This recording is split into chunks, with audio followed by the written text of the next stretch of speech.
Pour comprendre les sujets compliqués, il faut parfois commencer par une question bête. Taïwan, c'est quoi ?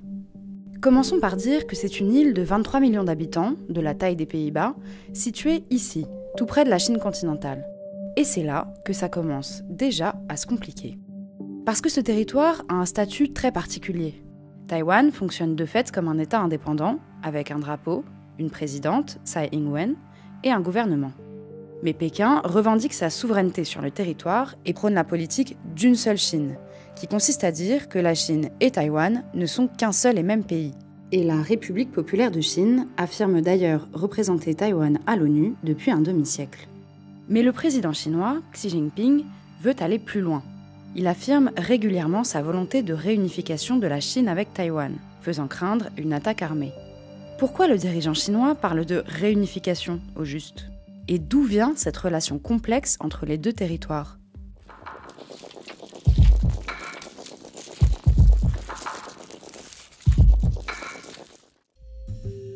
Pour comprendre les liens entre la Chine et Taïwan, il faut remonter quelques siècles en arrière. Jusqu'à la colonisation européenne, l'île était peuplée d'autochtones austronésiens, comme on appelle les populations des mers australes. Mais au XVIIe siècle, les colons hollandais installent un poste avancé à Taïwan et encouragent la migration d'une main-d'œuvre venue du sud-est de la Chine pour cultiver les terres agricoles. À la suite des Hollandais, c'est la Chine impériale qui prend le contrôle de l'île. Et pendant les 2 siècles de domination chinoise qui suivent, de plus en plus de Chinois migrent à Taïwan, forçant les populations aborigènes à se déplacer ou à s'assimiler. À la fin du XIXe siècle, une guerre entre la Chine impériale et le Japon laisse Taïwan sous domination japonaise pendant 50 ans. Une période marquée par une forte industrialisation, qui pose les prémices du développement économique de l'île. Mais en 1945, à l'issue de la Seconde Guerre mondiale et de la défaite japonaise, Taïwan se retrouve de nouveau sous domination chinoise, sur décision des Alliés. La Chine est alors une république depuis 33 ans. Des réformateurs ont fait tomber l'empire des Qing en 1911, faisant naître 2 courants politiques. D'un côté, le Parti communiste, et de l'autre, le Kuomintang, parti nationaliste. Très vite, ces 2 mouvements s'affrontent par les armes. En 1949, le Parti communiste l'emporte. Mao proclame la République populaire de Chine. 1,5 à 2 millions de Chinois nationalistes fuient alors vers Taïwan. À ce moment-là, il y a donc 2 Chines. D'une part, la République populaire de Chine, régime socialiste, et d'autre part, la République de Chine, réfugiée sur l'île principale de Taïwan et plusieurs petits archipels environnants. Taïwan incarne alors, aux yeux des États-Unis et de leurs alliés, une Chine libre qui résiste au communisme. Mais au fil des années, le nombre de pays qui reconnaissent la légitimité de Taïwan a considérablement diminué au profit de la République populaire de Chine. C'est en 1971 que la place de Taïwan à l'international connaît un virage drastique, lorsqu'elle perd son siège à l'ONU. En 2021, seuls 15 pays continuent de reconnaître l'île, surtout des micro-États, pour la plupart insulaires. Ce basculement diplomatique est favorisé par la position ambivalente des États-Unis. En 1972, un président américain se rend pour la toute première fois en République populaire de Chine. C'est Richard Nixon qui rencontre Mao Tse-tung. Il faut attendre le 1er janvier 1979 pour que Washington et Pékin établissent des relations diplomatiques officielles. Dans la foulée, le Congrès américain tente d'équilibrer les choses en votant le Taiwan Relations Act. Cette loi indique que les relations avec le gouvernement de Taipei sont similaires aux relations des États-Unis avec tous les autres pays. Mais Washington ne reconnaît plus officiellement l'existence d'une République de Chine indépendante à Taïwan.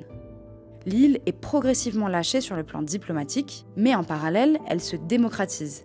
L'ère du parti unique se termine en 1986 et la loi martiale prend fin un an plus tard. Les premières élections libres sont organisées en 1992. Économiquement, l'île prospère et se met à exporter massivement des produits textiles et électroniques, entre autres. Cette croissance rapide permet même de faire affluer des capitaux vers la Chine populaire et les relations entre les 2 entités s'améliorent. Pékin proposera par la suite d'appliquer à Taïwan la formule employée à Hong Kong, un pays, 2 systèmes. En 1986, le Parti démocrate progressiste voit le jour et milite pour l'autodétermination de Taïwan. Il remporte pour la première fois les élections en 2000, puis il est réélu à 2 reprises et gouverne l'île jusqu'en 2008. Après 2 scrutins remportés par le Kuomintang, partisan d'un rapprochement avec Pékin, les indépendantistes du PDP reviennent au pouvoir en 2016. Et sa chef de file, Tsai Ing-wen, est réélue en 2020 encore plus largement, récoltant plus de 57% des voix.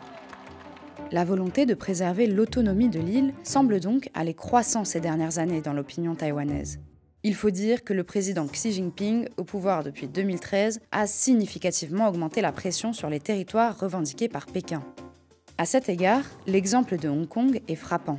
Le territoire a le statut de région administrative spéciale et possède son propre conseil législatif, le LegCo. Mais les autorités chinoises ont promulgué en 2020 une loi sur la sécurité nationale qui a permis à Pékin de multiplier les attaques contre la presse et les opposants politiques à Hong Kong.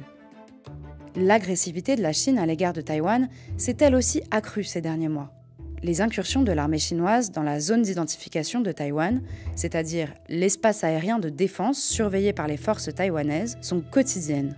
Sur la seule journée du 1er octobre, 38 appareils chinois ont survolé cette zone. Un contexte tendu dans une région très fortement militarisée, comme le montre cette carte. On compte de nombreuses bases chinoises, mais aussi américaines, à proximité de Taïwan. Dans ce contexte de durcissement des relations entre la Chine et les États-Unis, ce qui est sûr, c'est que Taïwan est revenu sur le devant de la scène. L'île apparaît comme le lieu possible d'un affrontement militaire concret.